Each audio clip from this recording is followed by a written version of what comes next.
ಸೋನು ಶ್ರೀನಿವಾಸ್ ಗೌಡ. ಪಾಪ ಸೋನು ಶ್ರೀನಿವಾಸ್ ಗೌಡನ್ನ ಅದು ಹುಡುಗಿನ ದತ್ತು ತಗೊಂಡಿದ್ದಾರೆ ಅಂತ ಅವಳನ್ನ ಜೈಲಿಗೆ ಹಾಕ್ಬಿಟ್ಟಿದ್ರು.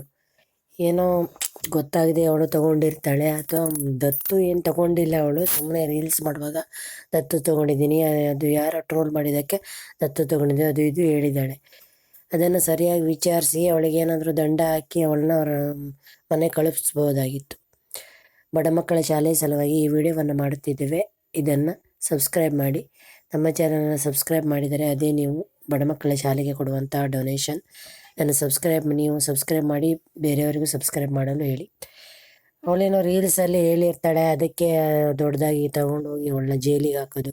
ಅವಳೇನೋ ರೀಲ್ಸ್ ಮಾಡಿಕೊಂಡು ಹೊಟ್ಟೆಪಾಡಿಗೇನೋ ರೀಲ್ಸ್ ಮಾಡ್ಕೊತಾಳೆ.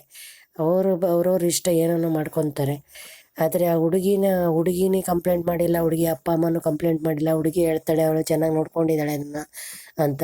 ಹುಡುಗಿನ ಇಟ್ಕೊಂಡು ಏನೋ ರೀಲ್ಸ್ ಮಾಡಿದ್ದಾಳೆ, ಅದೇನು ದೊಡ್ಡ ತಪ್ಪೇನಲ್ಲ. ಸರ್ಕಾರದವರು ಸ್ವಲ್ಪ ವಿಚಾರ ಮಾಡಬೇಕಾಗಿತ್ತು. ಸುಮ್ಮನೆ ತಗೊಂಡೋಗಿ ಜೈಲಿಗೆ ಹಾಕೋದು ಇವ್ರನ್ನ. ಅದು ಇನ್ನೂ ಮದುವೆ ಆಗಿದೆ ಅಂತ ಹುಡುಗಿ, ಪಾಪ ಅವಳು ಏನೋ ರೀಲ್ಸ್ ಮಾಡಿಕೊಂಡು, ಅದು ಏನೋ ಬುದ್ಧಿವಂತೆ, ಏನೋ ರೀಲ್ಸ್ ಮಾಡಿಕೊಂಡು ದುಡ್ಡು ಮಾಡ್ಕೊತಾ ಇದ್ದಾಳೆ.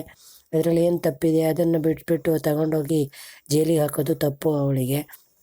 ಅದು ಅವಳಿಗೆ ಇವಾಗೇನೋ ರಿಲೀಸ್ ಆಗಿದ್ದಾಳೆ, ಪರವಾಗಿಲ್ಲ. ಇದೆಲ್ಲ ಮಾಡಬಾರ್ದಾಗಿತ್ತು ಅಂತ. ಏನೋ ಹೆಣ್ಮಗು ಏನೋ ರೀಲ್ಸ್ ಮಾಡಿಕೊಂಡು ಅದು ಇದು ಮಾಡಿಕೊಂಡು ಏನೋ ದುಡ್ಡು ಗಳಿಸ್ತಾ ಇದ್ದಾಳೆ, ಅದಕ್ಕೆ ಖುಷಿ ಪಡಬೇಕು. ಅದನ್ನು ಬಿಟ್ಬಿಟ್ಟು ಅವಳನ್ನು ತಗೊಂಡೋಗಿ ಜೈಲಿಗೆ ಹಾಕಿದ ತಪ್ಪು. ಏನೋ ದಂಡ ಹಾಕಿ ಬುದ್ಧಿ ಹೇಳಿ ಕಳಿಸ್ಬೋದಾಗಿತ್ತು. ಇದೇ ಎಂತೆಂಥ ತಪ್ಪು ಮಾಡಿದವ್ರನ್ನೆಲ್ಲ ಬಿಡ್ತಾರೆ. ಇವಳು ಸೋನು ಗೌಡ ಏನು ಚಿಕ್ಕ ತಪ್ಪಿಗೆ ಹಾಕ್ಬಾರ್ದಾಗಿತ್ತು ಜೈಲಿಗೆ.